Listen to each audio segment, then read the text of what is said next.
গত সোমবার মেইনের উপকূলীয় শহর বিডেফোর্ডে ২৫ বছর বয়সী কলম্বিয়ান নাগরিক জোহান সেবাস্তিয়ান ডুরান গেরেরোকে তার বাড়ির কাছেই গাড়ির ভেতর গুলি করে হত্যা করা হয়। গুলি চালিয়েছিলেন ৩৭ বছর বয়সী আইস অফিসার ডেভিড ব্রুইলেট। ঘটনাটি আত্মরক্ষা বলে দাবি করেছে ইমিগ্রেশন অ্যান্ড কাস্টমস এনফোর্সমেন্ট বা আইস। তাদের দাবি, গেরেরো গাড়ি নিয়ে পালিয়ে যাওয়ার চেষ্টা করার সময় জননিরাপত্তার স্বার্থে গুলি চালানো হয়।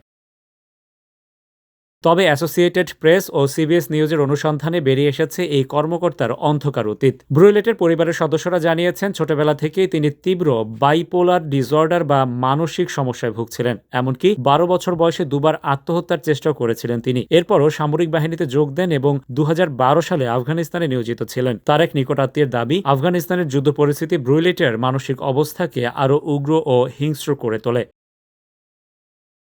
পারিবারিক আদালতের শত শত নথি বিশ্লেষণ করে দেখা গেছে, ব্রুইলেটের বিরুদ্ধে তার ২ সাবেক স্ত্রী এবং সন্তানদের উপর বছরের পর বছর ধরে শারীরিক ও মানসিক নির্যাতনের অভিযোগ রয়েছে। তার প্রথম সাবেক স্ত্রী অ্যাশলে ব্রুইলেট জানান, গর্ভবতী থাকা অবস্থায় তার দিকে ফুটন্ত পানি ছুড়ে মেরেছিলেন ডেভিড। এমনকি গত বছরের শেষ দিকে একটি ভয়েসমেলে অ্যাশলে এবং তার পরিবারের নারীদের গলা কেটে হত্যার হুমকিও দিয়েছিলেন এই আইস কর্মকর্তা।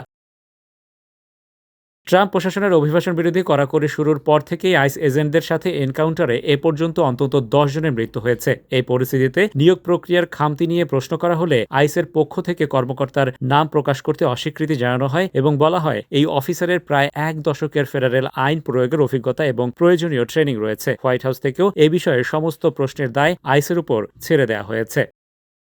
Rashed Bappi, ATV USA, new York, যুক্তরাষ্ট্র।